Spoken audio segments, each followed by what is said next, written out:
ఈ జూలై 31 నుండి మనకు లయన్స్ గేట్ అనే ఓటీటీలో అందుబాటులో ఉంటున్న హాలీవుడ్ మూవీ చూమ్. ఈ మూవీ తెలుగులో కూడా అందుబాటులో ఉంది. తెలుగు డబ్బింగ్ కూడా బాగానే ఉంది. మూవీ రన్ టైం వచ్చేసి 1 అవర్ 30 మినిట్స్ లోపే ఉంటుంది. మూవీలో అడల్ట్స్ సీన్స్ లేవు. కాకపోతే ఈ మూవీలో అమ్మాయిలు వేసుకునే డ్రెస్సులు అయితే చాలా వరకు ఓపెన్గా ఉంటాయి. సో అవి కాస్త ఇబ్బంది పెట్టడం జరుగుతుంది. కాబట్టి చూసే సింగిల్గా మాత్రమే చూడండి. కాకపోతే మూవీ అయితే అనుకున్నంతలా ఏమీ లేదు. ఈ మూవీ యొక్క స్టోరీ లైన్ అయితే చాలా సింపుల్గా ఉంటుంది. ఇలాంటి స్టోరీస్తో ఇదివరకు చాలా మూవీస్ చూసాము అనే ఫీల్ కూడా కలుగుతుంది. సో మూవీ కూడా అంతలా అయితే ఏమీ లేదు. స్క్రీన్ ప్లే అయితే చాలా అంటే చాలా స్లోగా వెళ్తుంది. సో ఇది హాలీవుడ్ మూవీ కాదు, ఇది ఒక రాడ్ మూవీ అనే చెప్పవచ్చు. కాబట్టి ఈ మూవీని అయితే లైట్ తీసుకోండి.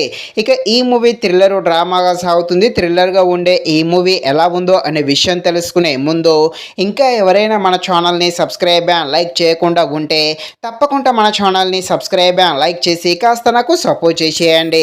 కథలోకి వెళ్ళిపోతే కొంతమంది ఫ్రెండ్స్ ఉంటారు. వీలైతే ట్రిప్ కోసము సరదాగా ఎంజాయ్ చేద్దామని సముద్రంలోకి అయితే వెళ్ళడం జరుగుతుంది ఒక బోర్డులో. అలా వెళ్ళిన తర్వాతకి ఆ బోర్డు కెప్టెన్ అయితే వీళ్ళందరినీ బంధించి ఏ విధంగా సైకోలాగా వీళ్ళందరినీ ఒక్కొక్కరిని ఆ సముద్రం మధ్యలో ఉన్న చొరచోపలకి ఏ విధంగా వేస్తాడో, ఎవరు ఎలా ప్రాణాలతో బయటపడతాడో, అదేవిధంగా ఆ కెప్టెన్ అలా చేయడానికి గల కారణాలు ఏంటి అని తెలియాలంటే మీరు తప్పకుండా ఈ మూవీని అయితే ఈ జూలై 31 నుండి లయన్స్ గేట్ అనే ఓటీటీలో చూడాల్సిందే. నిజానికి మూవీని చూడకుండా ఉండడమే బెటరు. మూవీ అయితే అంతలా ఏమీ లేదు. ముఖ్యంగా మూవీ యొక్క స్క్రీన్ ప్లే అయితే చాలా అంటే చాలా రొటీన్గా సాగుతుంది. అదేవిధంగా ఈ మూవీ ఫస్ట్ హాఫ్ అయితే చాలా స్లోగా ఉంటుంది. కేవలం క్లైమాక్స్ మాత్రమే బాగుంటుంది. ఈ క్లైమాక్స్లో ఈ కెప్టెన్ను బంధించడము, అదేవిధంగా ఆ కెప్టెన్తో పోరాడే సీన్స్ ఉంటాయి క్లైమాక్స్లో.